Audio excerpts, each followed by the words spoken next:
Very good afternoon, ladies and gentlemen. Welcome to the Head Foundation.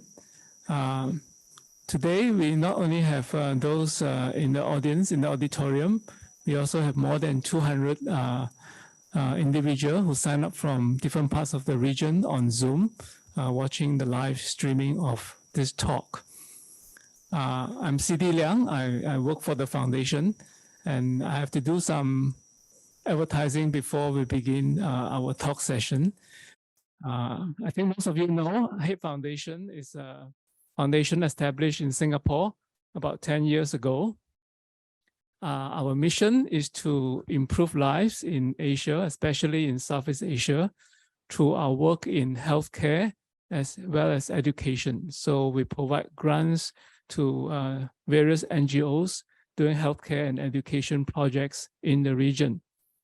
We also try to bring attention to some of the key social issues through our publication, as well as public events like this.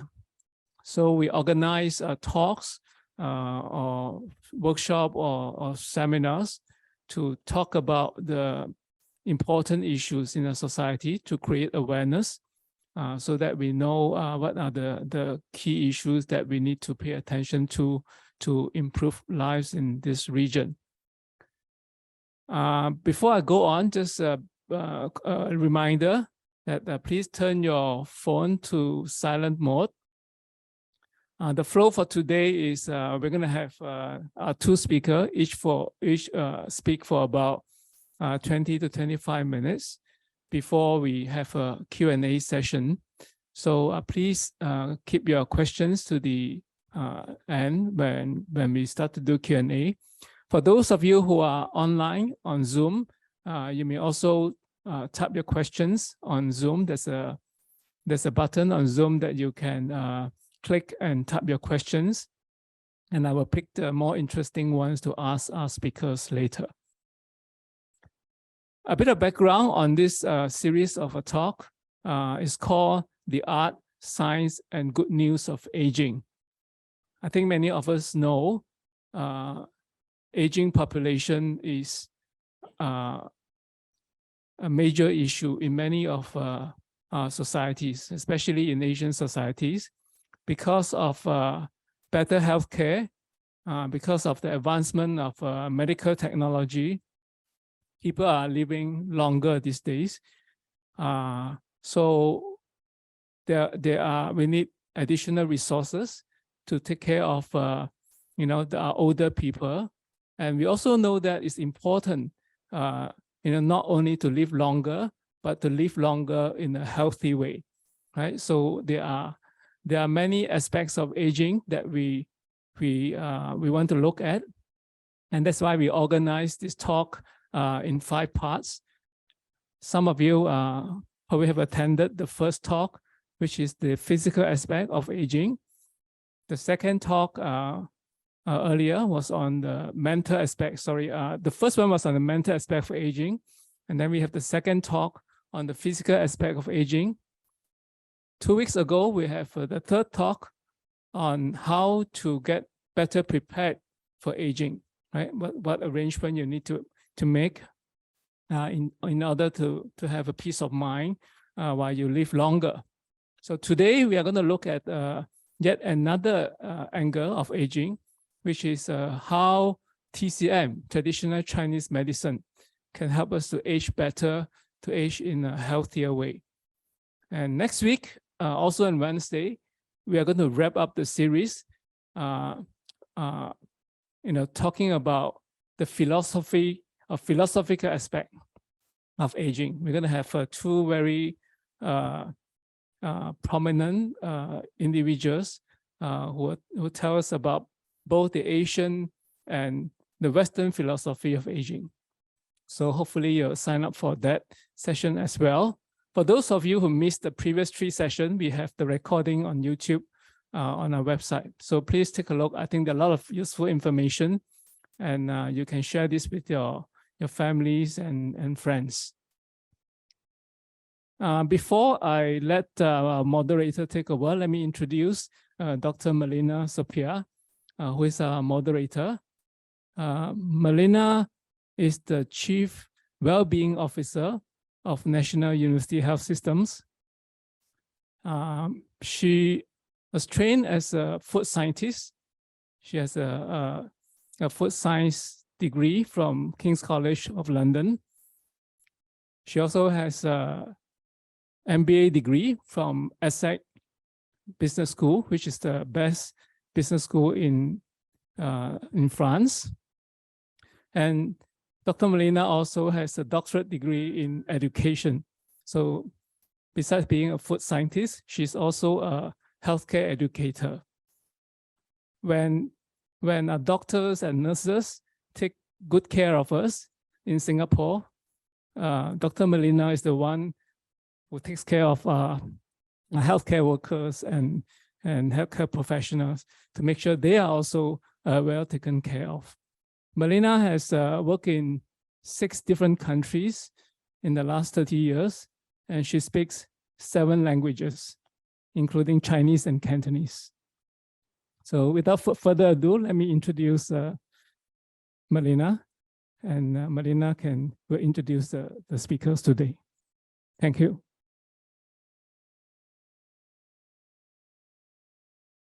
Thank you very much, CD. It's more flattering than the reality when he introduces me, so you can bring it down a few notches. Thank you very much. Thank you also for the HIT Foundation's generous hosting and the team, Ben, Xiaoqing, for having prepared the series of talks. It's a lot of work back end. For today, I'm sure you're all curious to learn about aging and TCM. I work in public health care, and it will be the Western sort of medicine that I'm used to, and most of us as well, right?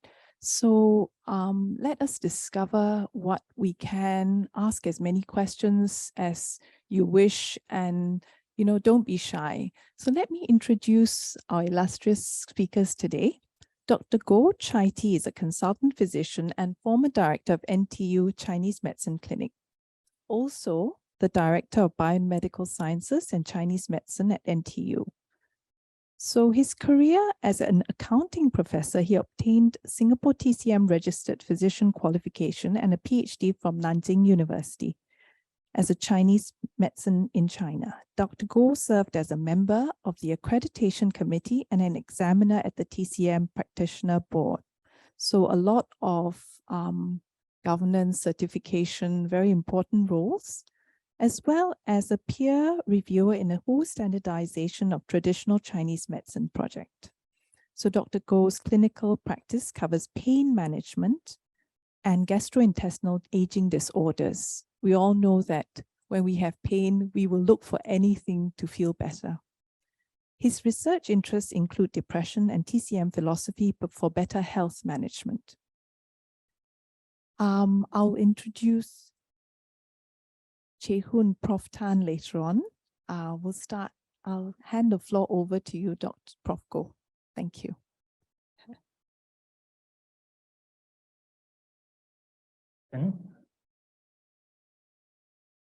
Cannot hear, is it? Okay, I'll try to talk louder. Not quite used to deliver on a sitting position. Anyway, so a very good afternoon to all of you for taking time to attend this session, and also to all the online participants. I have actually just retired 2 months ago from NTU Chinese Medicine. And I started off as an accounting professor, also at NTU Business School. And somewhere at midlife, by chance, I took up TCM because at one stage I have frozen shoulder. I went to see Western doctor. He sent me for physio. Didn't quite work. I went to see another Chinese physician. He gave me acupuncture, cupping, also didn't quite work. And then he challenged me. I asked him what happened. He said, why don't you go and study and then you cure yourself? I said, well, okay, I'll do it. So I really went to enroll, and I spent all the years to get it qualified. And then I went to Nanjing to finish a PhD. Only about 6 years ago, I was transferred from business school to Chinese medicine clinic to manage a clinic as well as a program there. And a lot of time people ask me, so why you switch from accounting to Chinese medicine? What are the commonalities? Initially, I don't quite know. Subsequently, I discovered actually there are quite some commonalities because both are talking about balances. Accounting is debit and credit balance sheet. TCM is talking about yin and yang balance. And more importantly, recently I realized what to make a graceful retirement life. You need to have money and health. Accounting will manage money. TCM can help to manage health. So it's a very good combination, all right? Okay, so before I go further, I think I will spend a bit of time to lay some foundation on the concepts, principle, and practice of TCM, because this is so unique that most of us don't really quite understand when we are so used to contemporary medicine. All right, so I was just spend a couple of minutes to cover what really TCM is about. Now, if you look at this diagram, well, it depicts a normal human body with all the organs, right? So, like modern medicines, TCM also has the same understanding on the human body, as well as the organs, or the tissues, bones, etc. But there's something unique to TCM, which are, first of all, you notice that there are lines and dots along the body. These are meridians and acupoints. So what are the meridians? Meridians are actually the channel of the flow of energy, which we call Qi. So there are meridians along upper part as well as lower part of the body. Also, one in front, one at the back, connecting the whole body. So it's like a web that covers the whole body. And then the black dots represent the acupoints. Well, these are the points where the Qi congregate. And so what's the importance about all this? Because you need to have the energy flow to perform all the metabolism, all right, for all the actions. And the acupoints where the Qi meet like the interchange points or the intersections of highway system. So the ancient people discovered that by pressing on the acupoints or inserting something into the acupoints, actually it can cause pain relief. And also it can also has a lot of other healing effects. And the more they discovered the points, they find that actually they can connect different points together because they all have the same effect. Therefore, you notice that we have the two lines here, and then the naming is LU with the numbers that represent the so-called lung meridian, and the numbering are the different represent different points. This is for the non-Chinese to be able to remember all the points, but in the actual naming in Chinese are different. Every point actually has got some hidden meaning in it. So to regulate or to make changes to the energy flow along the meridian, one effective method is to insert a needle, which is acupuncture. So acupuncture can regulate the flow of qi as well as to relieve any blockage. Because if there's blockage of qi, the immediate impact is it will cause pain. All right, and the next thing where you will affect the visceral systems and as well as metabolism, and hence you lead to a series of illnesses. So that is meridian point. The next thing is the way TCM looks at the organs, unlike the Western medicine, they look at it more as a system. All right, it's a system, and different organs are interconnected to each other. All right, and they try to relate it to the so-called 5 elements to express the relationship and interconnection between the organs. And the unique feature of all this, the system, is each of the organs actually, they support each other. But at the same time, they also control and suppress each other so that the system won't go haywire and become hypoactive. All right, which means that for the system and the body to function properly, you need to have coordination and also harmonization of different parts and components. Next, TCM also has understanding on the things called blood and then body fluid, and also this thing called essence. These can be referring to hormone, and genetic elements, all those stuff, as well as nutrients. And then lastly, we have the qi. So for this whole thing to work perfectly or normally, you need every component to chip in to come together. And therefore, TCM stress a lot on harmonization. All right. Only when the system works harmoniously, then you have a healthy body. But it's difficult to pinpoint what is meant by harmonization. And therefore, to sort of operationalize the system to make things easier, TCM come up with the concept of yin and yang. Yin and yang are actually two opposite attributes which can be used to categorize all things in the world, in the universe. So for example, you have hot, you have cold, you have day and night, in and out, up, down, front and back. All these can be categorized into yin and yang. And so for a person to be healthy, the body should manifest a balance of yin and yang. Or otherwise, the person is having some kind of disorders or illnesses. All right. So that's how TCM view the body as well as the functions.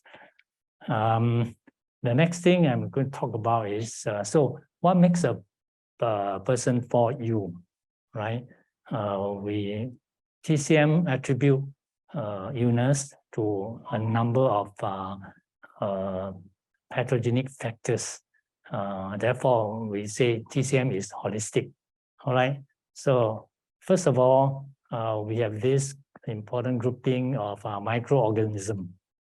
All right, which includes the bacteria, germs, and then virus and the parasites. All right, these are microorganisms which act directly on bodies and then make a person fall sick. And luckily, the Western medicines have discovered antibiotics, and therefore they treated almost all the problems caused by bacteria and germs. But unfortunately, antibiotic cannot tackle virus. All right, that's why we have a present pandemic caused by COVID-19, Omicron, and then Delta, all kind of viruses. Okay, so TCM also recognized that microorganism is the causal factors, but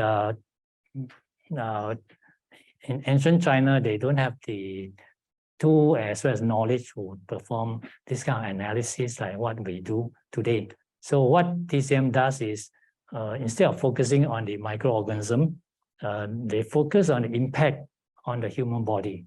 All right. So when microorganisms cause a person to fall sick, what are the manifestations in terms of symptoms on the human body? All right. For example, the person will cough, and then the fever, and a version of cold, and tired, all these kind of symptoms. And then from there, TCM will treat the symptoms. So TCM is treating the body instead of treating the microorganism. That is the first thing. So the second thing is TCM reckon that environment can cause a person to be healthy or unhealthy, to fall sick. For example, in a very hot weather, you tend to have dehydration, you have heat stroke. In a very cold weather, you catch cold easily. In our local weather, we have a lot of high humidity. Therefore, a lot of time we are bothered by this thing called dampness. All right. So TCM recognize this as the causal factors. The other thing is the genetic elements. Of course, this is something that inborn. There's nothing much we can do about that. Aging is another factor, which is a natural process. All right. Of course, with intervention, and with proper management, we can actually delay aging or make aging a more graceful process. The other groups of factors are lifestyle, right?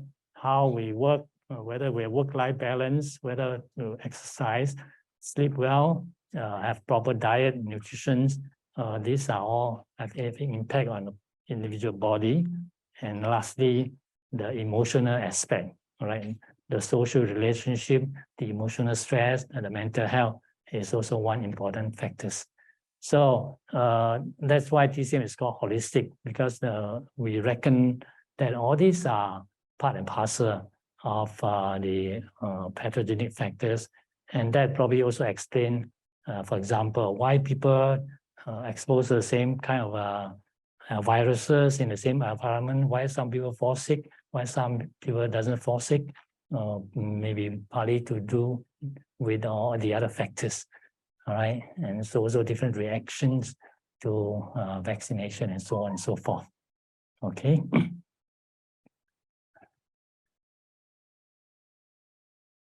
Now, just now we talk about yin and yang. So I say yin and yang is to operationalize, to actually detect whether a person is in healthy or unhealthy stage. So how is it being done? It has to go through a diagnosis process. All right. Typically, TCM diagnosis process involve 4 types of examinations. One is observation. That means by looking at the physicality, physics, as well as the behavior of a person.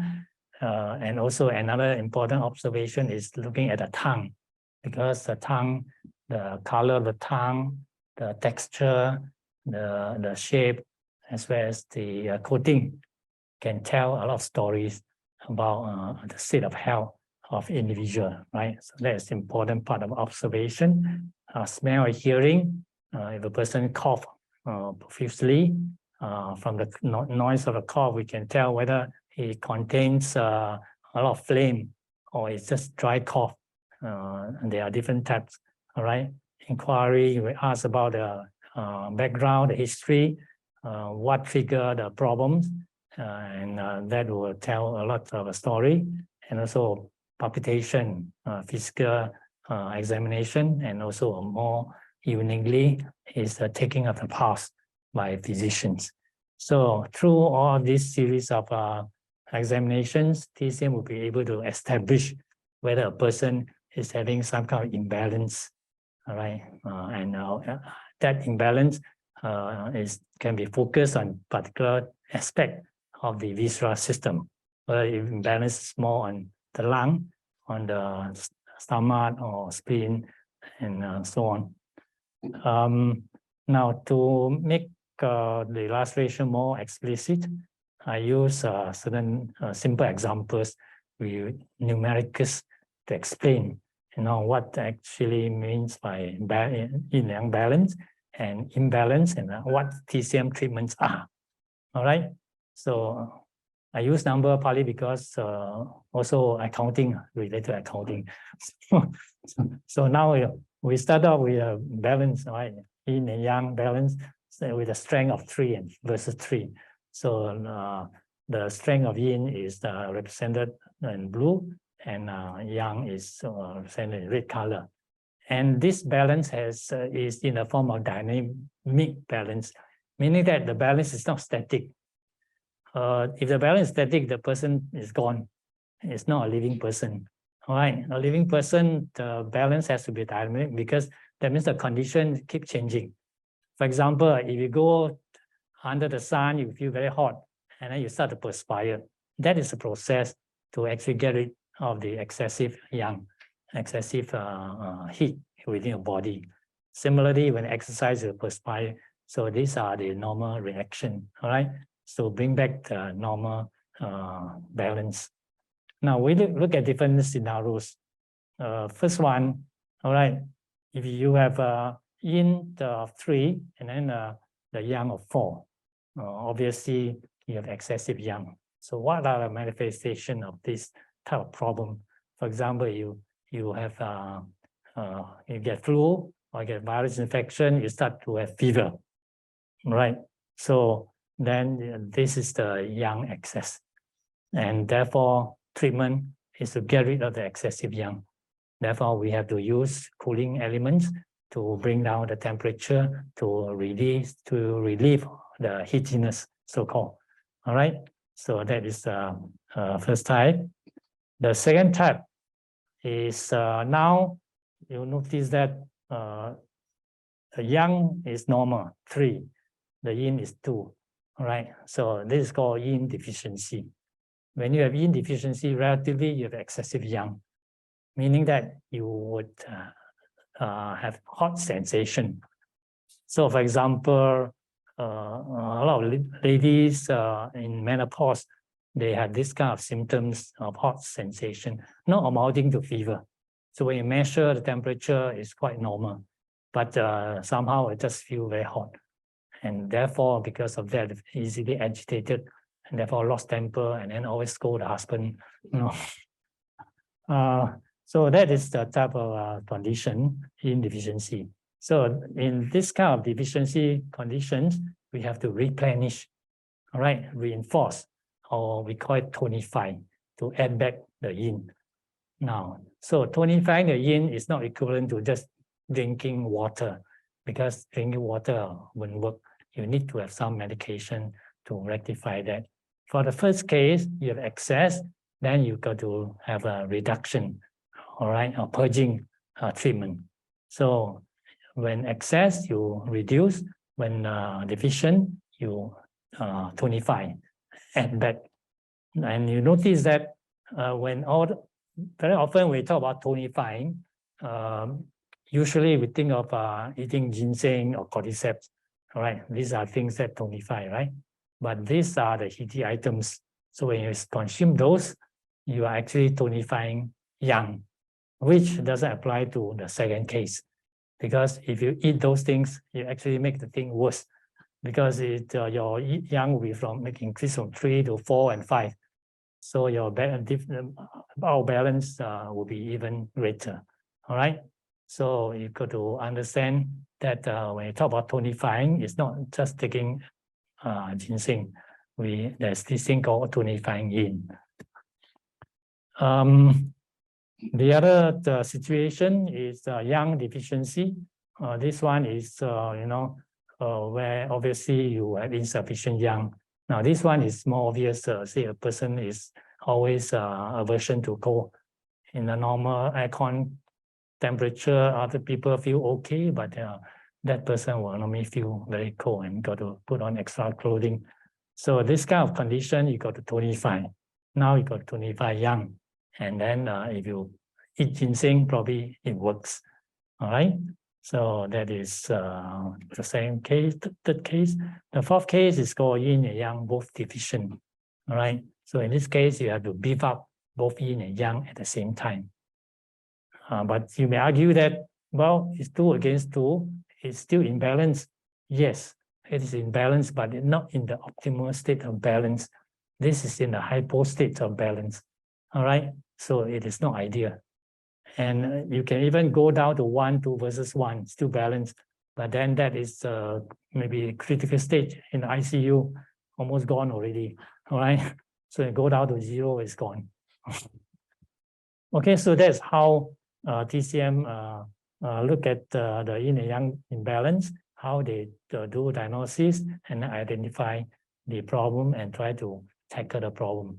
So rectification will be in the form of medication, and also can do it by acupuncture plus administration, because acupuncture you can administer with the tonifying procedure or reduction procedure, all right? And also moxibustion is usually used to tonify in the form of tonifying yang. So having spoken about all this, let's come back to the geriatric problems. Because this is what actually our focus is. All right. Now, typically, for geriatric health issues, of course, we all know that we have all kinds of medical tests and diagnostic procedures. We have all these analysis, cellular, chemical analysis, diagnostic imaging, MRI scanning, genetic testing, and physical and visual examinations. These are the procedures that we are all very common. And these procedures will produce a long list of reports with a lot of indicators. And it's very explicit and very objectively telling you that certain indicators are out of bound, right, out of range. Therefore, you need some intervention to bring back to balance. And therefore, these procedures and the treatments are easily understood. However, there could be some sort of side effect of this kind of procedures, because usually you may find that the more you go into it, the more type of medication you need to have, because many of these medications are controlling the symptoms, and you have to take it almost for life. And you cannot just remove. So as you continue, you find that because of side effect or because of indirect effect of all these medications, it creates another set of problems. So from one specialist, you will refer to another specialist, and different specialists will give you different medications. And therefore, you see a lot of senior citizens, when they go to polyclinic, come back with a big bag of all the pills and tablets. All right. So what are the other versions? All right, the other version is going through the TCM approach. So as usual, TCM will do the usual diagnostic procedures by doing observation, smell inquiry, and palpitation. The good thing is all this doesn't require very expensive equipment. All right, any trained practitioners can do that with this kind of observation. The disadvantage of that is it doesn't come out with all the reports with very obvious quantified indicators telling you explicitly and the problem areas. Yeah, but it does give you a broad idea on generally what kind of problems you are suffering. All right. So from the symptoms identified from diagnostic procedures, the physician will do their integrations and then combine them into some kind of a syndrome. And the treatment will be targeting and relieving the symptoms as well as also the syndromes. And the syndromes will be more in terms of the underlying causal factors of all the symptoms. So personally, I would think that both can work together, right? Complement each other. we do all kind of modern tests. At the same time, you can also rely on the TCM procedures to identify the syndromes and then tackle the syndromes to actually make yourself getting better faster.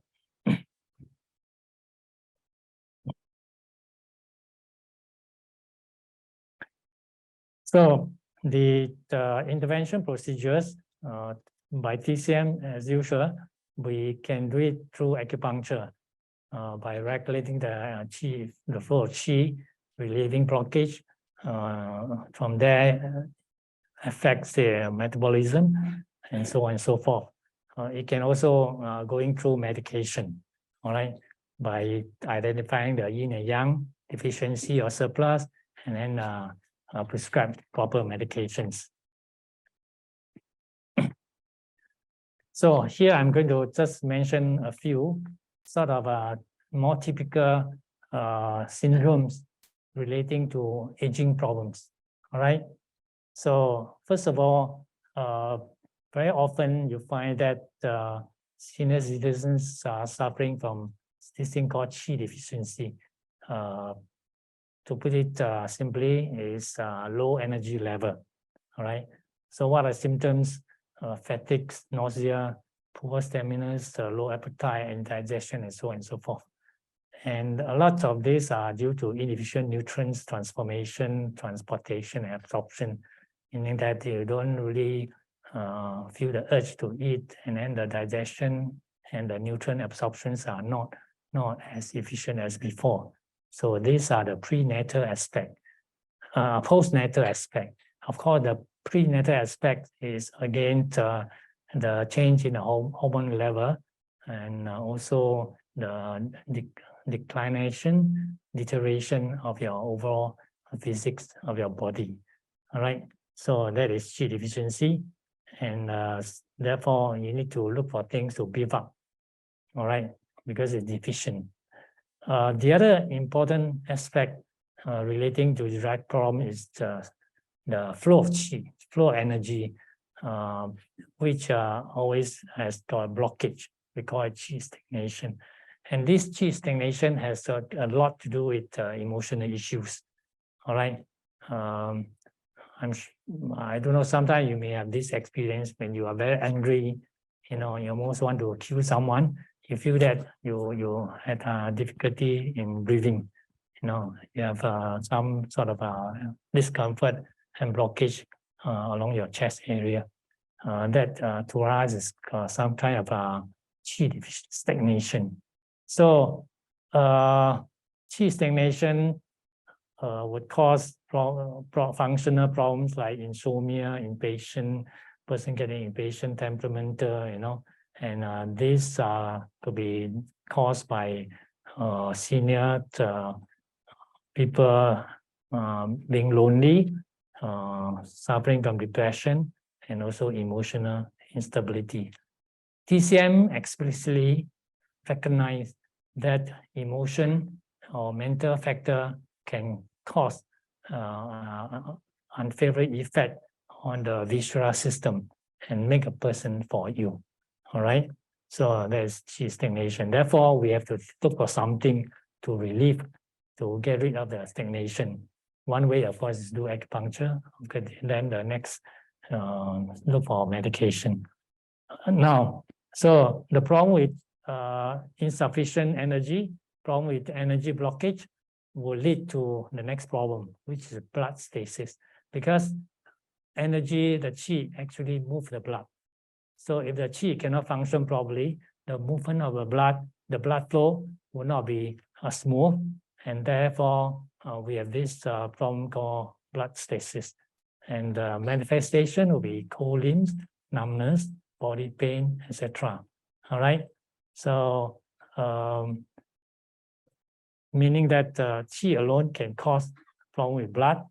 The other common area of problem is the water metabolism, because you find that senior people has got a water retention problem, so you have swelling, in different part of body or in the leg, upper or lower limb area, puffiness, anemia, and then a lot of flames. It's also caused by stagnated water capture in a certain part of the body, and it becomes flame. And slowly, eventually, you move into the lung area, and then you got to cough out, right? Induce a cough to remove the flame. So senior people, one common problem is you find that usually a lot more flames to get rid of. And so that, as I say, is due to inefficient water metabolism. And in TCM jargon, we call that this is a dysfunctional spleen, all right, spleen dysfunction. And the blood stasis and water retention, in turn, if it's not managed properly over a long period of time, it will lead to lumps and tumors, right? It's some kind of accumulation, stagnation. And if the lump or tumors turn malignant, it becomes cancerous. All right. So that's how TCM tackle geriatric issues through the identification of syndromes, and then from there try to look for items to relieve the syndromes. As I say, one important area is the Chinese medicine, and because TCM based on yin and yang, therefore the rectification has also to follow accordingly. And so for medications, they can all be classified according to this attribute of yin and yang, according to different kind of properties. And then, so based on the principle of treatment just now, if you have yin deficiency, you look for yin property of medication. If you have yang deficiency, you have yang. If you want to counteract, you look for opposite items. All right. So that is medication, and of course, most of the these Chinese medicine items are herbal, but some are actually minerals. Now, this so-called Chinese medicine expressed in yin and yang is across the whole spectrum. They have actually different degree of potency. Right? Some are extremely heaty, some extremely cold, some are moderate, some falling in between is more or less neutral. All right. So that leads to another unique area in TCM, that is to practice medication on a long-term basis using relatively mild kind of medication, which we call it food therapy, right? So for food therapy, we typically look for items with lesser degree of yin and yang, all right? Because we need to consume them on a long-term basis, okay? And of course, right in the middle, something that is neutral, like the rice we eat is neutral. Otherwise, if it have yin and yang inclinations, then sooner or later we all get into trouble, right? Because every day we eat rice, right? So most of the staple food we consume are neutral, but there are some items which we find in kitchen, but also it can be found in TCM prescriptions, concoctions. All right. So then the difference is, if you put the item in a kind of herbal soup, you are consuming that as a food. But if you find the item in a packet of prescribed items, you are using that item as medicine. And the uniqueness of Chinese medicines is there are overlappings. Quite a lot of items can actually consume as normal food items. At the same time, you find that in a prescription. And that's why we have this thing called food therapy, which is actually can be quite useful for aging people, because a lot of things, they are not really that serious, but need some kind of attention. So here I just give you a few examples, all right, just to illustrate.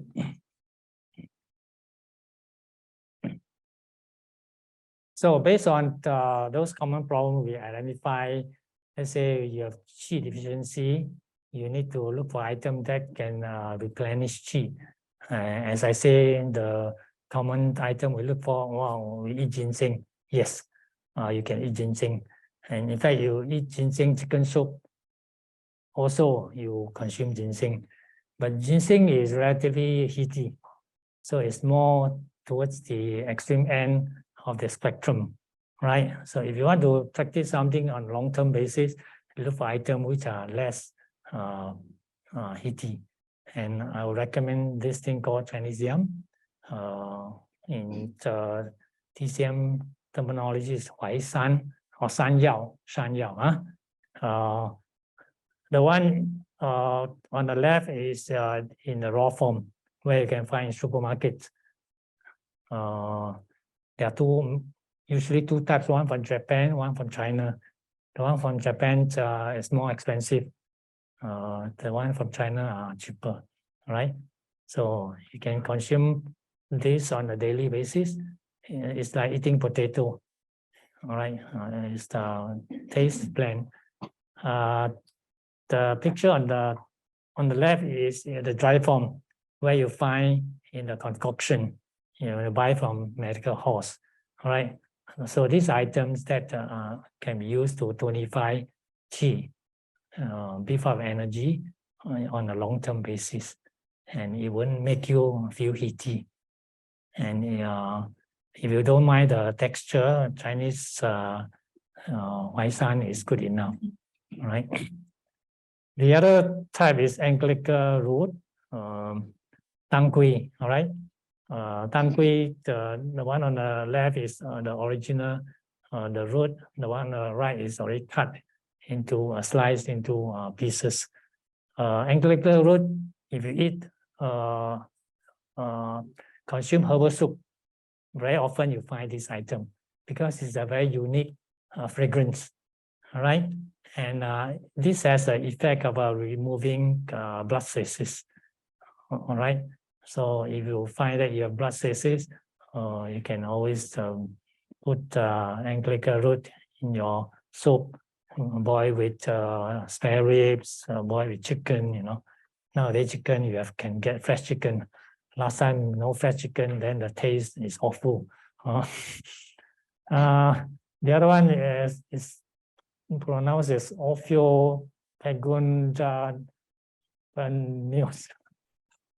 It's actually Mai Tong. Mai Tong. This item that is good for tonifying yin. Remember just now, I go to the second case where you have yin deficiency. When you have a hot sensation but no fever, go and buy some Mai Tong and then put in hot water and put on your office table and then drink it as a beverage instead of drinking coffee. All right, just drink this one. It help to relieve and put back the yin deficiency. The other type is barley, which is good for our local weather because of dampness. So this is an item that's very good to remove water retention. All right. For those who want to do slimming, I would recommend this one also, because when you have obesity problem, part of it is actually due to water retention. So it's quite easy to get rid of the water. When you go to all those beauty center, they wrap you up, and then you perspire a lot. Straight away, you can lose maybe half a kg. You can see impact, but you lost water, right? But so this is good for that purpose. Other than all this, of course, there are many items. The other group will be all the tea beverages. All right. So if you have tea stagnation, you have bad temper, you are very upset, emotional problems, try some rose tea. Okay, again, you can drink them as your normal beverages.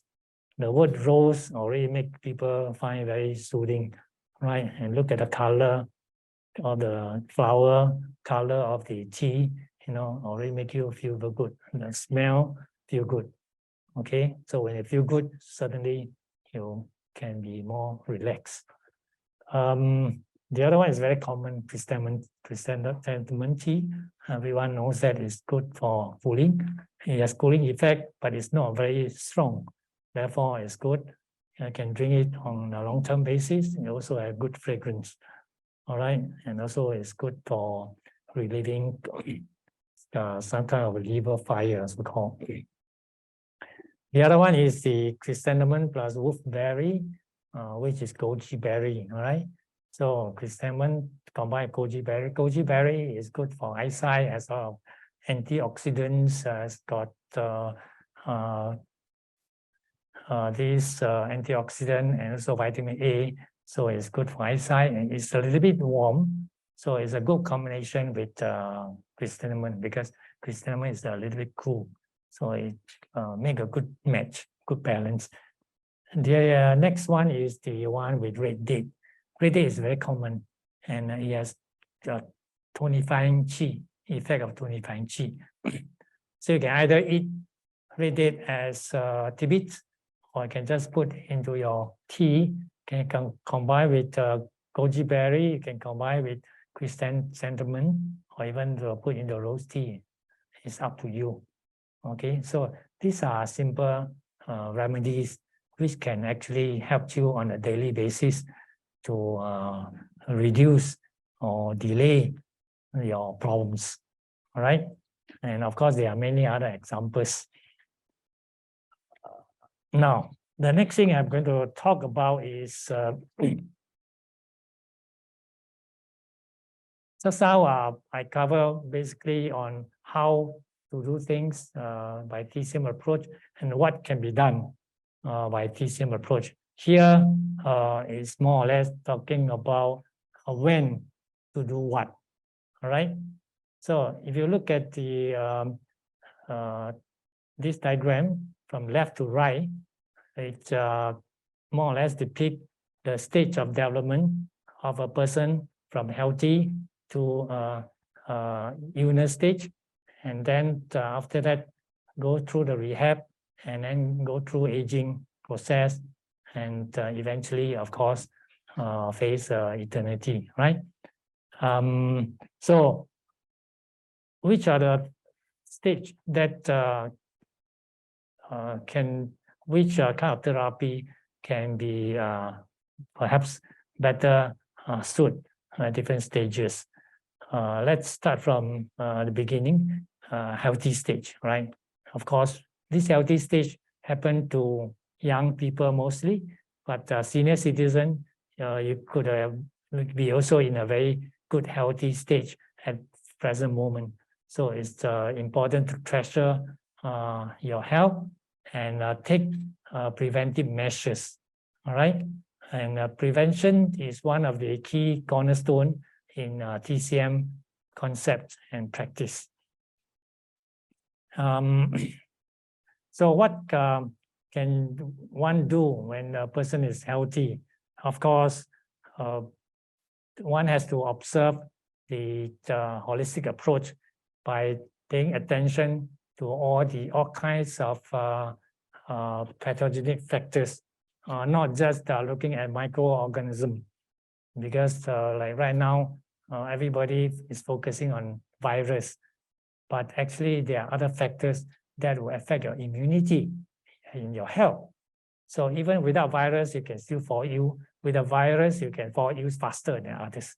All right. So it's important to have this mindset of looking at your health holistically, and do not always look for shortcut. That I just do one thing and then I can be healthy forever. There's no such thing and no shortcut to good health. The other thing TCM can do is one can check the body constitution to start with, so that you know that your body is more inclined towards yin or yang, and then you can try to avoid certain things. Okay, so that is the first stage. And the second stage, and that's very important, the sub-healthy stage. This is a stage where people develop a series of functional disorders. And these functional disorders, most, if not all of them, cannot be detected with modern examination procedures. You send a person for scanning, for all kind of tests. Well, the report says actually you are normal, but the person is having insomnia, cannot sleep at night. Person always feel lethargic and or always have pain here and there. So it's in the state of functional disorder. Now, this is, I believe, is one of the strengths for TCM, because TCM diagnosis will be able to identify the problems in relating to various functional, all right, and then have all the remedies to tackle the functional problems. Instead of taking painkiller when you're pains, take sleeping pills to take care of insomnia. TCM, I think, has got more measures to tackle those things.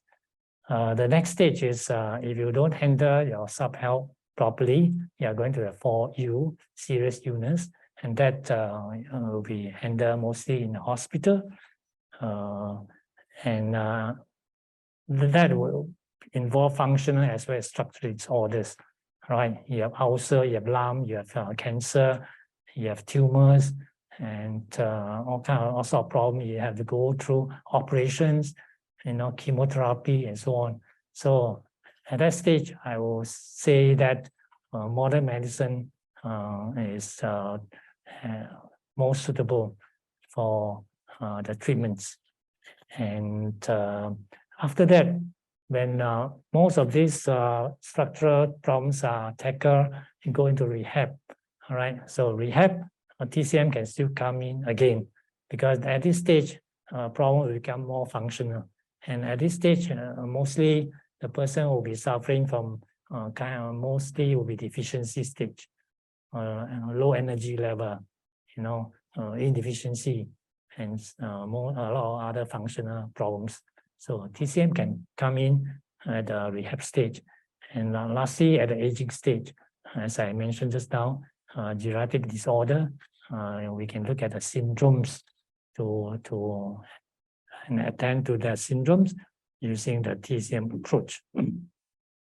So this will give you a framework and some kind of indications for you to assess at which state of your health that you are with at the moment, and what possibly could be a better therapy to attend to the problems.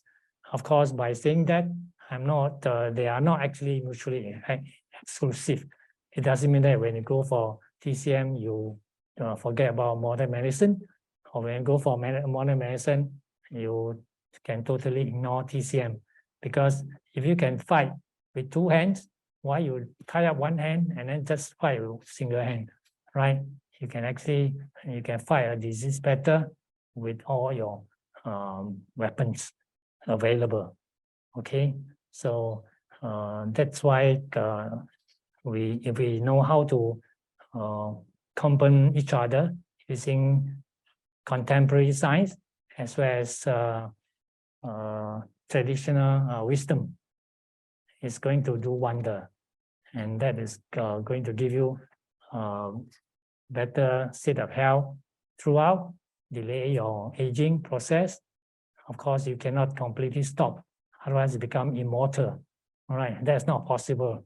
For how many thousand years, ancient emperor spent all the effort and time, don't know, kill how many people, still can't get the solution to become immortal. So there's no such thing. But we can manage our health properly so that during our lifetime, most of the time we are in good state of health, so that we suffer less from illnesses. All right, that's what holistic medication can do. So to wrap up, all right, these are symbols of longevity. Okay, so one thing is holism, meaning, as I say, we don't always look for shortcut. Bear in mind that there are many factors causing us to fall ill. So always bear in mind those and try to tackle the problems, mitigate the problems, try to reduce the problems. All right. The other thing is always stress a lot on harmonization. Now, this harmonization concept applies in different perspectives. One is the harmonization within a body. As I say, the different systems, different components has to work in harmony so that you can be healthy. The other aspect of harmonization is when extend to the environment. All right, physical environment, be kind to Mother Nature, social environment, be kind, and to your friends, to your colleagues, to your family, you know, and always maintain very good relationship. This will give you a lot of peace, and you will be stressful, and you have less emotional and mental issues, and that will give you a happy life, and also a smooth aging. All right, and the other thing is, of course, with all this in hand, your body will be in a state of balance and in a state of dynamic balance. Okay, but of course, occasionally, when something is out of balance, quickly go and identify and then try to rectify and put back the balance. Okay, so if you can do all this, I'm sure that you will have a happier life, you will have happier retirement, you will have happy aging. Okay, so thank you.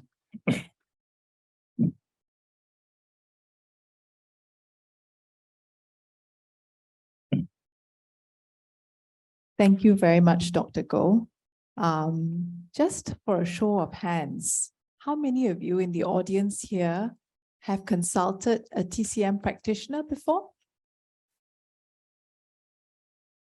Oh. Okay, about half the room, I about. would say. Yeah. So it coincide with Hong Ye Kang's. The minister say we have half. Yes, yes, of course. But actually, I find that the treatment don't really work. Which treatment? Which treatment don't work? Many. Also many, the brand here, I have brand there. I went one whole year. Wow. What about Western doctor? You see Western doctors? First started with Western, then Chinese. Both don't work. The real answer is to yourself. If you have a problem, actually self-discipline, exercise. And if you have mine, it's a stomach problem. So at the end of the day, I have to refrain from cold water and chili. Then just like that. My pain goes away a lot. So I discovered that my self-healing. So the TCM don't really work because you know why? When you go there, they try to give you the herb. Then you tell them, cannot lah. Many times I go to doctor, I say there are a lot of patients when they call back doctor, hey, your herbs cannot match my thickness. So many patients. So Doctor, the patient say your herbs cannot work. There are times I bring back one whole bunch of herbs go home. The whole bunch I never eat. Because you know why? After eating, either I got problems sleeping or go toilet or this and that. Then the doctor, the same doctor go back, she change. Also cannot solve my problem. So too much, the yin yang. So may I say your problem mainly is gastric problems? Mine is gastric. I've treated many gastric problems with acupuncture. Have you tried acupuncture? Doesn't work. Doesn't work. Because I was very stubborn, I eat chili. So you know the problem. Well,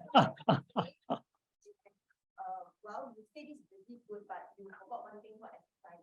And the other thing is self-discipline. Okay. Even fair more enough. Important. Yes. Yeah. Yes. And third thing, actually, TCM, I find out, right? Yes, it's good. The herbs is good. But actually, you lack one thing. You lack technology. You don't have a technology to treat patients. And I've got many friends, they go to TCM for their problem. The TCM tell them, oh, we cannot do. You go for operation. So many. So there are technologies in the Western medicine. There's no need to TCM to reinvent the wheel. No, TCM should use technology to treat patient. The non-invasive technology. So meaning to say, we need to train ourselves to unlearn and relearn. Can you give an example of non-invasive technology in TCM? There are. Huh? There are. Examples? There are so many. It's called frequency healing. Energy healing. Basically, your treatment is qi. However, you see, okay, for example, moxibustion. Why you use moxibustion? Because you put the needle, they say not enough, must burn. But do you know when you burn, you got smoke, you smell, you got cancer. Moxibustion is actually not welcome. In fact, some TCM say don't use, but some say use. So just when I smell the smoke, I get very irritated with the just for smoke. your information, right now, because most of the clinics are in aircon room, we don't no more using the moxa stick for moxibustion. Yeah. We use the thermal lamp. Yeah. To replace moxibustion. But so I don't know where you get that kind of smoke and then causing cancer. Mostly the PRC use it. That's why it's very irritating. And they still use it. And people don't like, they still use. There's such thing called smokeless moxa stick. Do you know? Yeah, but they use the smoke. That's why. Then don't go to them lah. The smoke flow to everywhere. You go to those we're using non-smoke moxibustion. But go to those that use the herbal, the thermal lamps. Just like the clinic I use to practice. We don't use moxa stick anymore. Correct. So you should tell them not to use, you should ban the moxibustion. Because there are some TCM who tell me it's worse than you don't use. You better not use. No, you cannot just I'm ban going like to that. step in here. Because I got TCM doctor. Out they of respect for our second speaker, I'm just going to have to step in here so that, you know, the time has flown past. There is time for discussion after that for those of you who are interested, equally for our audience online. Yeah. So Prof Tan Chay Hoon is Professor of Pharmacology at National University of Singapore and a Consultant Psychiatrist at National University Hospital. If you are keen, you can speak to her about many subjects. I've worked with her over the years and she's full of curiosity and interest. Prior to her graduation from Singapore University Medical School in 1980, Prof Tan obtained her diploma in acupuncture in 1977. She served as a member of the Health Science Authority, Proprietary Medicine Committee, supervised postgraduate students, and published articles in traditional Chinese medicine. As an author, she also co-edited 2 books, namely A Guide to Medicinal Plants and Ginseng Products 101. What are you buying? So I leave you in the good hands of Prof Tan and give over the floor to her. Over to you. Thank you, Maleena. Ladies and gentlemen, I'm very happy to be able to share with you some thoughts. I had to disclose that I am no member of any TCM shops. I'm not a TCM physician. I do not practice TCM now, but I have students that do experiments and PhD in herbs, but I'm not representing any organization in TCM. I was discussing with Celie and Maleena, and the question is about TCM and aging. By a show of hand, how many of you would think that when a person is so-called elderly, how many medical conditions do they have? Chronic medical condition. You can just say it out from your seat. 2. How about you? 1. 3. 4. In Singapore, it's very common, people say the 3 high. Even anyone you talk to, they say 3 high. And if they had 3 highs, we had many drugs, many medication for hypertension. Unfortunately, medical students had to study the 20 to 30 types of medicine for hypertension. We had to divide into classes. And you talk about person had diabetes, there's high sugar. Again, there are many classes and 20 to 30 type of medication for diabetes other than insulin injection. Then you say high cholesterol.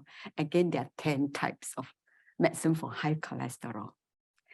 If there's not enough, a person had 3 high can lead to stroke and heart attack. And if they have stroke and hypertension, ischemic heart disease before, then they'll be put on blood thinner. All of us here in the audience know what is blood thinner. 保血, they say that. Then when we grow old, there's osteoporosis, then there's other medication that we need to take. Then we have joint pain, we have backache. So multiple conditions make us go. Dr. Goh has beautifully highlighted about TCM. It always make me very happy to go to a TCM shop. For example, this one. We call it 抓药. The physician can put a bit of this, a bit of this, and it ranges from a few to the maximum I've seen is 32. 32 types of herbs that you boil them, they say 10分煮半碗. So you must boil this amount of water and concentrate to this amount and drink them, yeah? Or it can be people smuggle through rhinoceros horns or acupuncture that Dr. Goh talked about. Another aspect is medicine. You can see this medicine, pure tablet or capsule in a particular type. For example, 田七粉, and you see them pure type. So it's very different from herbs versus the bullet form. So you can read in HSA, Health Science Authority website about how they regulate such kind of medicine. I'm talk about it later. Today we're going to take home 3 passages. One is about drug-herb interactions. If we're taking so many medication when we grow old, one of the fear, not common, but one of the fear is what Dr. Goh mentioned, some medicine can make a person have bruise. So if you take blood thinner for a long time, with Western medicine, we may have bruises. But when a person had multiple medical conditions, they would like to walk in the shopping mall or in the market to look for TCM, because TCM is considered natural. So people like to take the natural thing to help supplement. As Dr. Goh mentioned, we want 2 hands to fight with one illness. We want both. So you want to complement. Chinese medicine has thousands of years of good usage. We know that. So how do you balance the two? Unfortunately, if we take the Western medicine, then we take the Chinese medicine, and if you don't tell the physician, then we may own self medicate. And the risk is internal bleeding. This external bruise, but internal bleeding can be in the brain or in the stomach. I want to show you, this is done in Singapore. This particular study summarized over 10 to 12 years of collections of data. And you see that those I put orange arrow, it shows Tang Sen. The medical names can be very long, so it's just called Tang Sen, sorry. Or Ginkgo, or Tang Gui. And if you see the 3rd column, if a person is on blood thinner, such as warfarin or platelet, these are drugs that are also blood thinner. So imagine you take Western medicine blood thinner and you self-medicate with Chinese TCM blood thinner, and the result will be bleeding. Thank you. So the data show with millions of people, imagine Singaporean, just how there's a show of hand. In Singapore, the survey showed 80% of the population consult TCM or buy their own herbs to self-medicate. And you can see in the orange color there that the potential risk of bleeding caused by interaction between TCM and warfarin is often overlooked. So when a person have pain and come in and is scoped and found bleeding, very few doctors will ask, what medication are you taking? Because they are more interested to fix your bleeding. Quickly fix the bleeding. No need to talk about the past, just fix. Reminded me when I was in China doing some TCM study, the examination asked them, what are the following things that have Goh Chye? So again, Goh Chye is a very good term. Blood thinning, make the blood flow, good thing. So we know that nature has made herbs that can provide Goh Chye. Same as Western medicine. But all of you here in the audience will know the very common drug called aspirin. It was from the herb, willow tree bark. Many hundreds of years ago, they synthesized from this tree called willow trees. And aspirin became the most popular blood thinner in the whole world.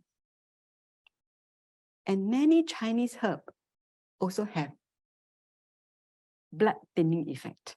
So this is one of the tests that the student had to go through. Next characteristic about Chinese is what Dr. Goh mentioned is usually is a mixture of concoction. As I mentioned before, I saw 32 combinations.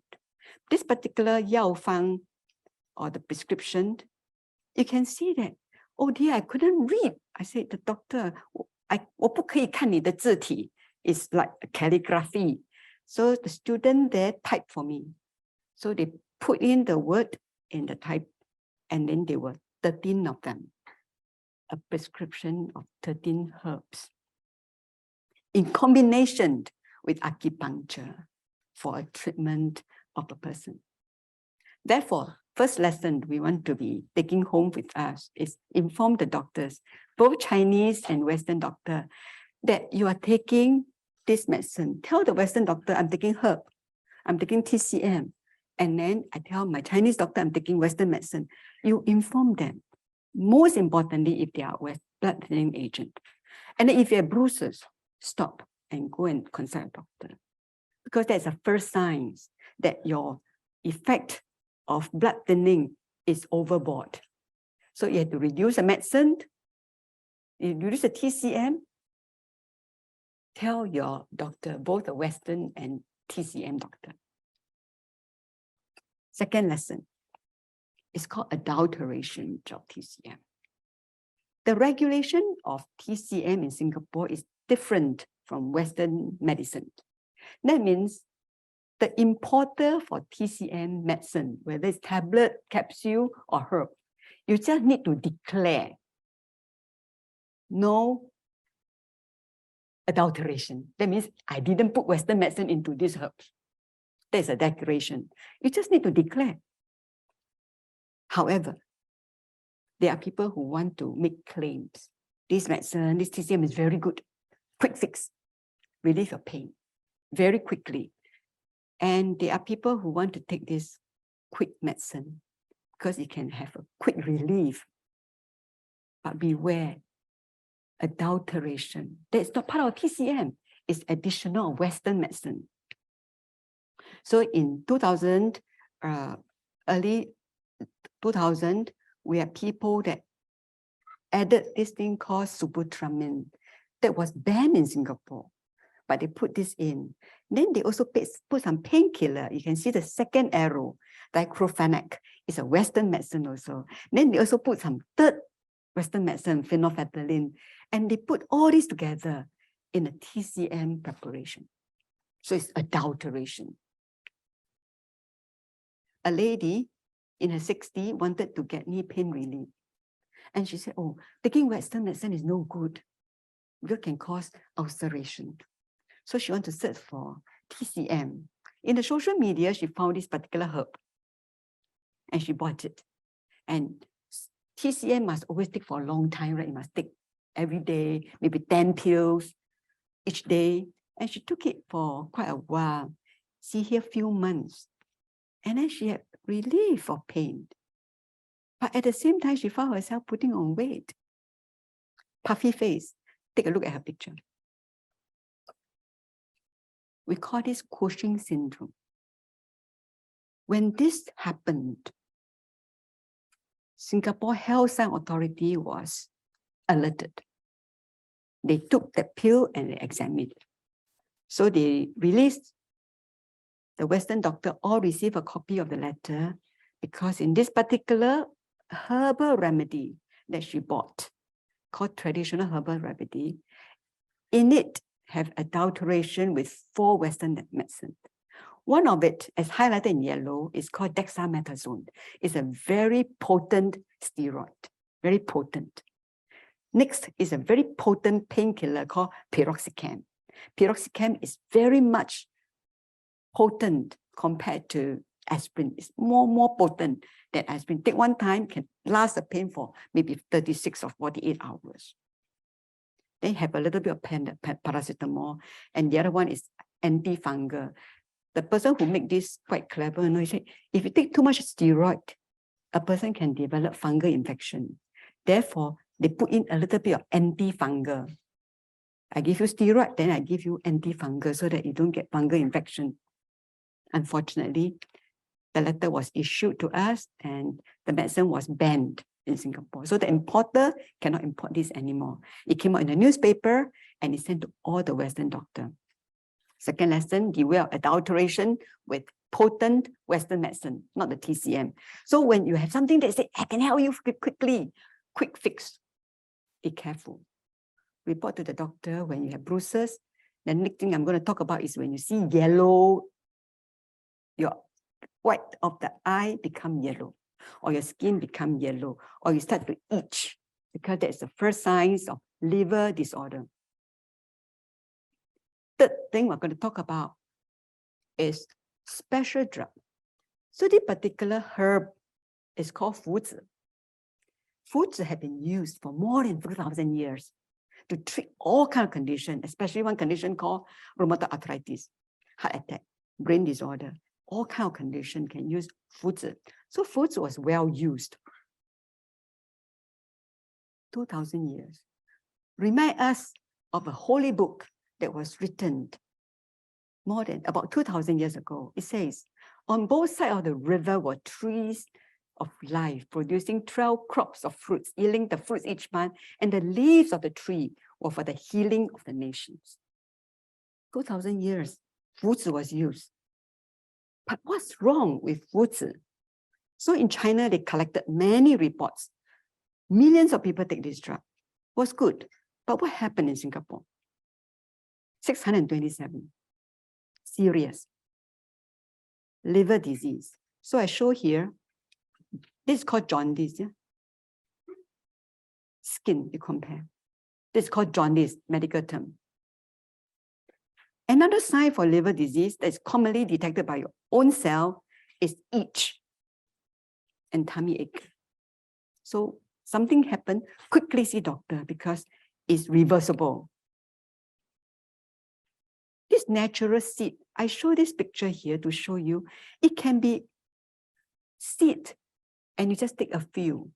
So some people took 10 seeds per month, but some people take 18 seeds per day. See the difference?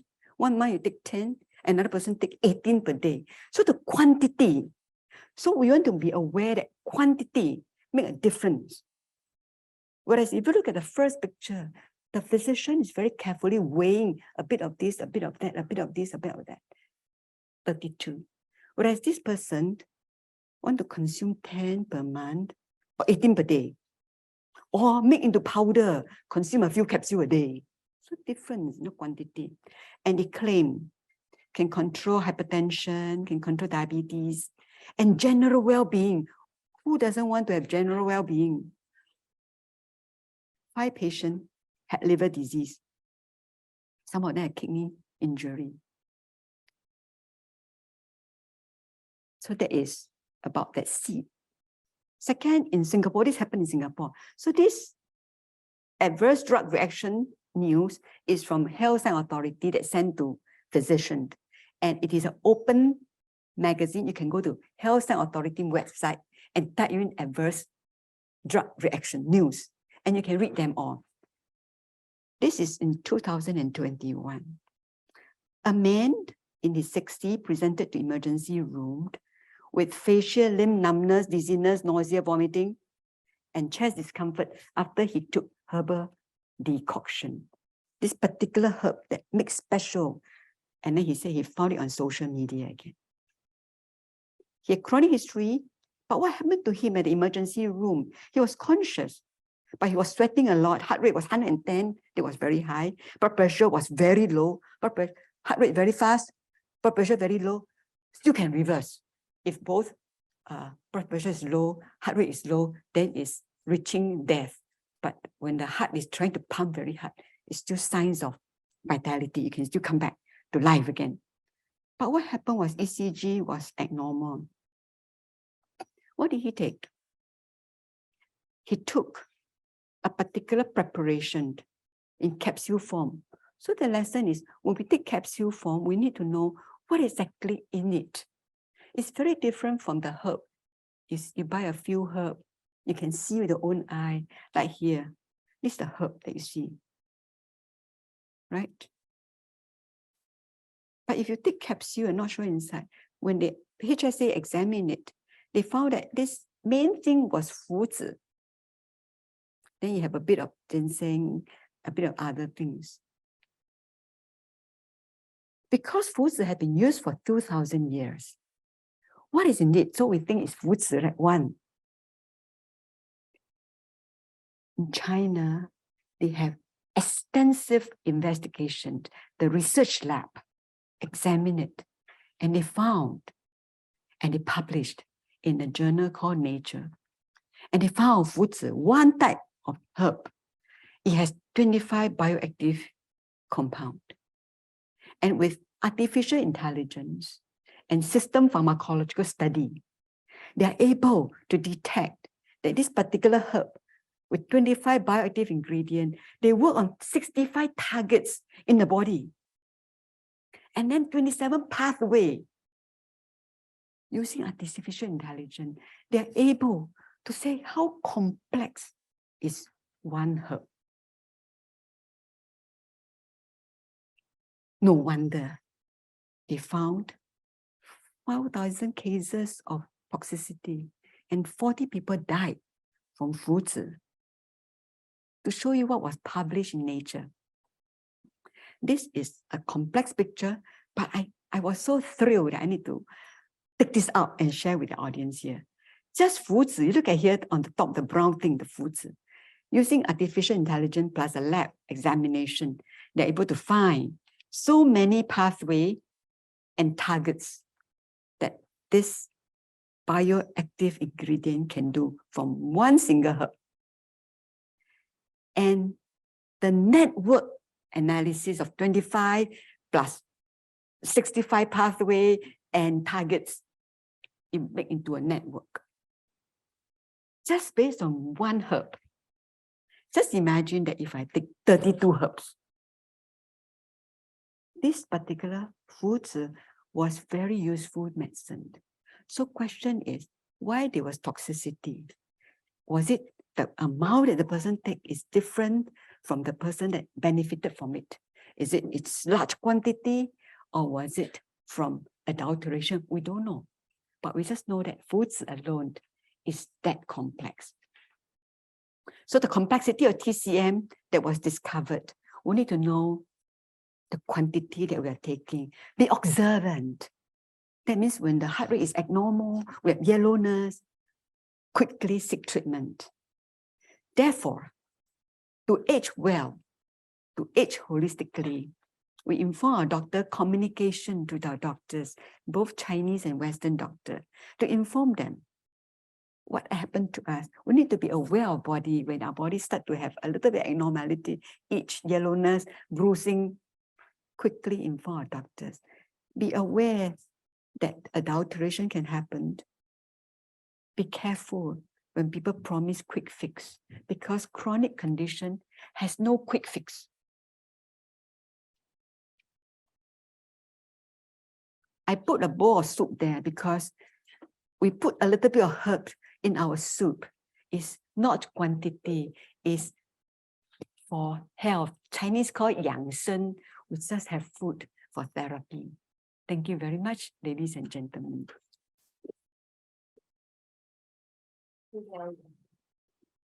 Thank you very much, Prof Tan. I wanted because Dr. Maleena said, keep the time. And I speak faster. So then we can answer questions. No, those things, I'm not going to talk those things. Yes, we just talk here and then we welcome questions. Yeah, thank you very much. And also as a food scientist, I'm very thrilled to hear all the things that can go right, but we need to be warned about all the things that potentially can go wrong, right? We are not aware. We put our entire trust in the experts and sometimes, are not going to be well. Okay. From the online audience as well as from the audience in the room today, we are very happy to have questions. Our panelists are here for you. Yes, sir.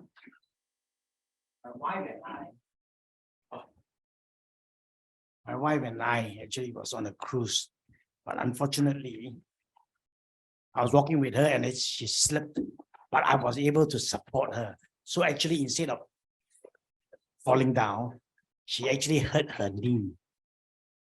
So we all thought it wasn't serious enough, and it appeared not serious. After a while, she said, okay. So there was no bruises, there was no nothing. But unfortunately, weeks later, she still felt the pain. So we took her to TCM to have acupuncture. So after the first acupuncture treatment, there wasn't much improvement. So the second one she went to. But after that, it developed on that part of the knee, some softness of the tissues that on touching felt like there's water, So she's due to either go for the third one or she's going to go and consult the modern doctor. So I do not know what's your advice.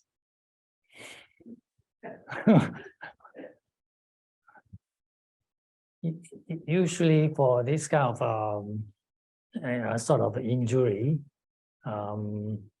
especially if you have tried acupuncture and it doesn't work, there could be some other complications, like torn ligament, or even some sort of hairline fracture. It's quite common. So I would suggest that you go and see medical doctors, maybe do an X-ray or some other examination to find out what actually happened before you decide whether you want to continue with TCM treatment or the Western medical treatment, just to play safe. Thank you very much, Dr. Goh. CD, do you have anything from the audience online? Let's try with one of the questions. I think many of us at one point or another have this question, and it's related to vaccination. I'm not sure whether this person was referring to a recent COVID vaccination or vaccination in general. The question is, what is the view of TCMs on vaccination? And is having vaccination aligned with TCM approach? Well, TCM actually, traditional TCM, there was no such thing as vaccination. But modern TCM practitioners, I don't think any of us were actually against vaccination. We are all supportive of vaccination, all right? And but then, as I say, that other than looking at the virus itself, TCM also looking at the manifestation on the impact of the infection and then treating the body so that it makes our body more conducive to handle the adverse impact from an infection, such as reduced inflammation, or the relief of symptoms, etc. Other than that, we have this thing called long COVID, right? So I believe TCM also is able to help in handling long COVID situations. But of course, the complications is actually the symptom can happen in all kinds. So I've seen patients I mean, my patients. A particular example is this lady, after sort of turning negative from the infection, she has smelling problems. So normal items, turn very bad odor. So every time step into the kitchen, she feel like going into a toilet, And when she goes to certain area, a particular spot in the shopping mall, that the bad odors still start to come back. And I tried using acupuncture. I think I did that for about 4 months, and just as well, she recovered, more or less back to normal.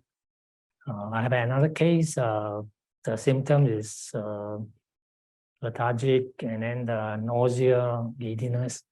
Also, I managed to help her to improve. The other one is having insomnia, and also all kinds. But as I say, those are in the post-illness stage. A lot in the functional area, functional disorder. So in the area of functional disorder, TCM can play a part, in making the remedy. Thank you, Dr. Goh. Any more questions from the audience? Feel free to speak.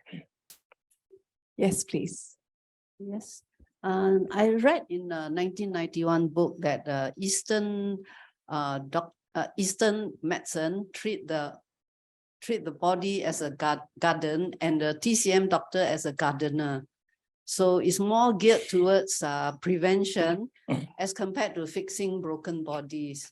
But I would like to know whether our Chinese medicine TCM as practiced in Singapore, how is it compared to those mainland Chinese doctors who treat patients in the public hospitals, and they employ, they use biomarkers to diagnose their patients.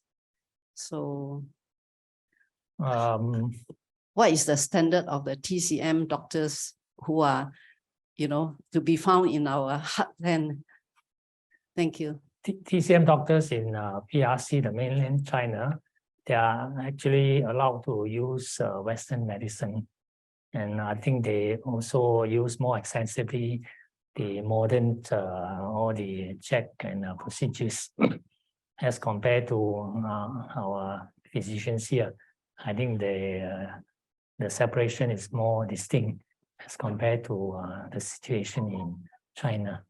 But nowadays, modern trained physicians, they also were taught how to read all these kind of reports. So we do actually also make reference to all those medical examination reports and use that as a gauge on the treatment efficacy. So have I answered your question? Thank you. I just want to add, in 2019, when I was in China hospital, I spoke to many of them, and they were allowed to use both Western and herb. So they treat the particular physician I spoke to just on hepatitis. So they have hepatitis, we know hepatitis B and hepatitis C, and they use both Western medicine plus a combination of herbs to tiao. So the physician that was in the hospital were qualified. I went to the hospital that they're qualified both in Western and TCM, so they can do that. But in Singapore, I would like to ask a question, because I feel that not all the physicians are the same as Dr. Goh, because some are trying to smoke because you're not sure whether their degree is genuine. We're not sure. So I am not sure Dr. Goh can tell us how many % are real and how many % are not real. Well, to put it this way, all physicians need to have a license to practice. Otherwise, he or she will end up in jail. So to get a license, they have to pass through examination by the TCM Practitioners Board. So in that sense, all should be considered as properly examined, tested, and licensed.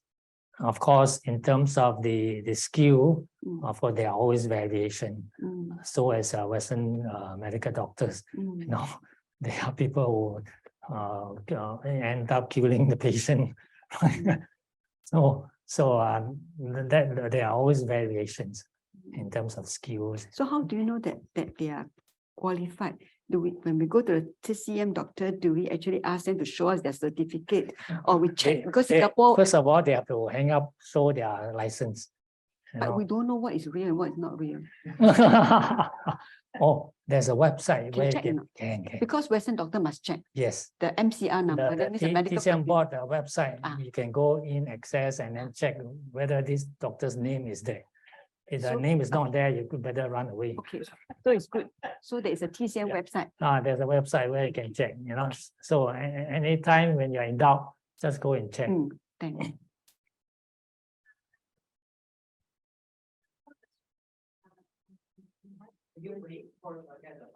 Yes. Oh, sorry. Okay. Hi. I'd like to ask this question on rehab.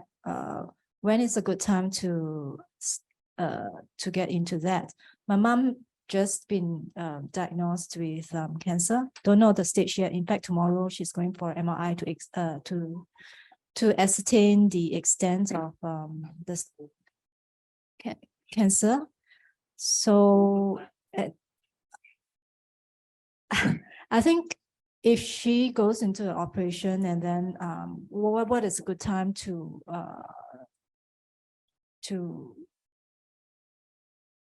so I'm a little bit distracted with what's happening behind. So my question is, when is a good time to look into the rehab with TCM medicine after an operation, for example? Well, personally, I would suggest that you complete all the necessary procedures required in a hospital, like surgery, chemo, radiotherapy. Complete the whole process before you actually look into rehab. Of course, I know some of my colleagues may not really fully agree with me, because some think that actually TCM can help, like during the chemotherapy, because chemo is very damaging to body. Therefore, TCM can actually help support system, and so that you can go through a more smooth chemo process. So I mean, if the hospital treatment is not too long, maybe I'll suggest you let hospital, complete the necessary process before you think of doing other remedies. Thank you, Dr. Goh. Prof Tan, do you have anything to add? I'd like to add a question. I think the lady in the center also talking about how do we know the TCM are qualified? Is there a way our government or the panel suggests to the government to come up a list of actually well-trained, well-qualified? Like this lady mentioned, correct, China one, certificate can be fake. Even IC, I ever seen can be fake one. So I hope the panel can suffice to the government to come up like Singapore, a government directory or something, or TCM directory where we on website now where we can actually go in and see. I have seen even some fake Singapore PR, so how do we trust? I agree with this lady in the center where she actually said, you can say a lot of things, but I hope there should be some regulatory body that come out this portal where, like the lady in front, his mother said, how do I know this PCM guy is, and that is like our lady there also the same. You see, some are half by section. I come across people like that, can say a lot. even could show me, certificate from the government in China. But when I talk to him, no substance. Thank you. I think we have to differentiate two different things. When you say about whether a person is qualified physician, as I mentioned just now, there's a website that you can access right now. To go to the TCM board, TCMPB website, and all the name of the qualified practitioners are listed there. So if the person's name is not there, that means he is not qualified. But on the other hand, if someone wanted to fake a certificate hang in his own clinic and then claim that, then that is police problem. All right, we should report to the police and get police go and arrest the person. That is one. So the mechanism is already there. You can always, anytime, 24 hours, you can go and check. The other question is how good the physician is. As I say, there are different variations, different levels. Right? You can't expect everybody to be a tip-top condition. Neither everybody is mediocre. So, of course, a lot also depends on word of mouth, and that is another way to, filter through whether someone is good or no good. Right? And also, if you have been going to the person for so long and there's no improvement, I think you should be smart enough to change, right? And that applies to also Western medical doctors.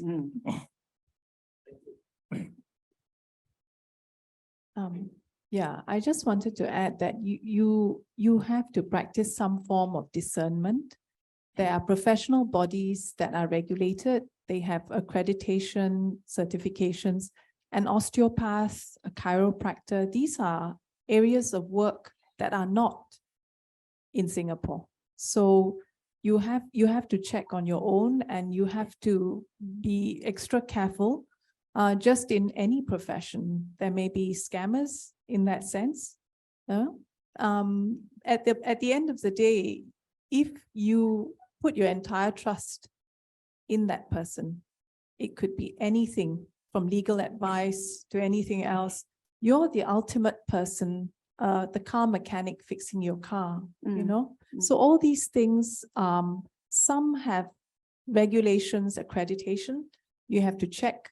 And then if you have any doubt, then just do not, go with them, protect yourself, protect your families and friends. Okay. Okay, so my question very simple. Okay, actually it's like that. Like for example, we have pain in our body. That's a very important issue, right, to solve, right? But then you see, in our body we got happy chemicals like endorphin, serotonin, melatonin, oxytocin, and dopamine. For example, if we have pain in our body, we need endorphins. If we got a lot of endorphins in our body, that means our pain is a natural painkiller. So if example come to you, I've got this pain like Mr. telling me the knee pain, right? Actually, I got knee pain as well, right knee, okay? So I know that there's a slight problem there.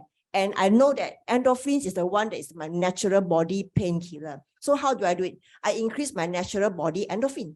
So my question to you is that, having said that, this is actually very basic science. It's not very high level. You learn this in fact in secondary school. We know that already, but we've forgotten all about that. So how about that? Tell our friends that, hey, look, if you have pain, you increase your natural body endorphins. How to do so? Exercise.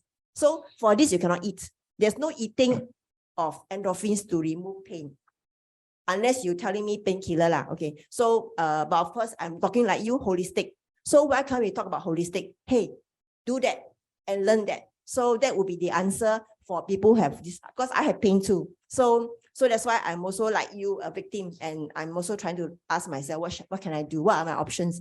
Am I going to go for a painkiller, or should I go for increasing my natural endorphins? And how do I do so? Is there a way to do so? So there are ways to increase your body natural endorphins.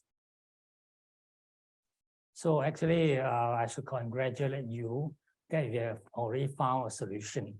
Right, is to do exercise. No, not congratulate me, but it's that I'm trying to share with you. I also learned from Google and everything, because I also, like a normal layman, I suffer my pain. So I do check a lot and just bump into things. So to me, I'm just talking about sharing on holistic healing rather than giving people a painkiller as an answer. Yeah, I think you say it very well, and this is what we always promote, that we take responsibility for our own health. If you may think about TCM, thousands of years ago, before Fuzi, the tree called poppy, you probably know how opium is developed. So we know that painkiller was already long ago in the plant, TCM. We know that if you take a small amount, it can be pain relief. It can make you happy. That's why people who become addicted to opium. But at the same time, it was a good painkiller. But too much of painkiller kill a person. People killed with opium. We also know long ago, we also have a happy chemical called cocaine that is also from plant. So we also know a little bit of plant is also make you happy, but too much of it also make a person not so right after that. Yeah. So TCM is wonderful. We really love that TCM that have eternity property for us. Another thing I want to add about things like foods or those who have a toxicity. Actually, element of toxicity is the property that actually can treat a lot of problems, a lot of illness. The question is, how do you use them? You know, so in TCM methodology, we seldom use items singly. It is always in the form of concoction, which consists of, as you say, you have a prescription of 30 over items. So why so many items? Because they check and balance. All right, in terms of the dosage of particular items, if they find that there are too many heaty items, they will add in something to balance it, so that to reduce the level of heatiness, to reduce the level, moderate the level of toxicity. So that's how the proper concoctions are used. All right, the problem always happens when they use singly and also in large quantity. The other area that always causing problem is by self-medication. You know, as you say, nowadays it's common. We all learn a lot from Google, but we also learn a lot of wrong things from Google sometimes. Not all the things in Google are correct. So we have to be, differentiating whether the knowledge or informations are correct. You know, if you are in doubt, check with the experts. So be wary of self-medication. You know, it's always causing problem. The other thing is a lot of these problem having like steroid or adulteration. Many of these has come in through different channels, not through proper channels where it has got check and examinations. All right, so all those are coming maybe from Causeway, or people just bring in from everywhere, and especially when they claim that this one can do wonderful things, just take one dosage and every problem solved. You better put a big question mark, as what Prof Tan says. You know, so we ourselves have to exercise judgment because it is concerning our own health. Well, as an organization that supports the integration between Western medicine and traditional Chinese medicine, I feel obliged to make a few comments and ask the questions, which is a summary of some of the questions online. First of all, on the issue of the practice of TCM in Singapore, I think based on my experience, Singapore has the best regulated TCM ecosystem in our region, right? Because there's a accreditation body, centers like the center in NTU that Dr. Goh just retired from, train very good TCM practitioners. And actually, personally, based on what Dr. Tan mentioned just now, I recently took an old relative to see a TCM practitioner. The first thing she asked is, what Western medication is she taking? Right, so they're actually practicing that, and based on what Dr. Tan mentioned, and that is a good practice. And I believe, in many of our TCM clinics in Singapore. I think they do that. And also on the issue of using technology with TCM, Dr. Tan just mentioned an example using AI to analyze herbal medicine. And as a foundation, we are also supporting a project that uses robotic and AI technology on TCM trainer. We actually have a NTU graduate who is Dr. Goh's student who invented a robotic arm that does TCM trainer. Right? It can actually perform trainer on patients to fix their back pain and other body pain without having to use labor-intensive practitioners. That is going to be, once it's proven working, we are supporting the clinical trial on that.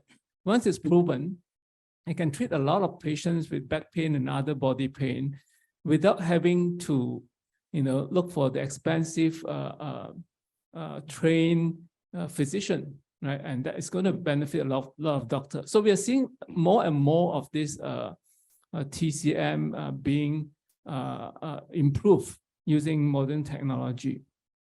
Now, that leads to the other questions that some of the audience brought up, and is related to some of the questions I'm seeing online. Dr. Tan also mentioned, and Dr. Goh mentioned that in China, if you go to a hospital in China, you see the Western and traditional Chinese medicine being practiced quite seamlessly together, right? Because Dr. Goh talking about using both hands to treat a patient. Right? And we see that actually happening in China, and that is not surprising because it's traditional Chinese medicine, right? So it's more widely accepted, and the Western medicine and traditional Chinese medicine are more integrated in the Chinese environment. My understanding is in the Singapore environment, in SGH, after many years of effort, they finally allow acupuncture in a hospital, and that is mainly for pain treatment only, right? But many of us know that there's actually benefits in actually having both treatment, especially in non-life-threatening, non-critical conditions like treating a better aging, right? So there's supposed to be more room for the integration of Western and traditional Chinese medicine. So the question is, in Singapore at least, given that TCM is so well regulated here, do you foresee in the near future there more TCM being used in treating non-critical medical condition, especially in aging, in our public hospitals or public clinics?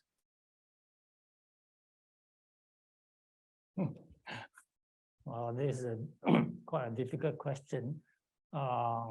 In fact, I've just written an article, and it was just published yesterday in the CNA Channel News Asia online platform. The title was "Innovative Mindset is Required to include TCM in our public health arena." All right. So we need really to have a bit of an innovation and open-mindedness for this to happen. I personally is optimistic that this will improve gradually over time. Just like the practice of acupuncture, right from the start, it was not allowed in the public hospital at all. But right now, many public hospitals has got acupuncture. And if you talk about full-fledged TCM practice, including medication, we have private hospitals and one or two others, private hospitals establishments. Actually, they have both acupuncture and medication within the hospital. So, and also in globally, in the World Health Organization, they've recognized this acupuncture long ago, and recently they have also included in their documents the TCM sort of symptoms and syndromes. So that to me is a big step forward on the recognition of TCM practice on the world arena. But exactly how fast it takes, I really have no answer at this stage.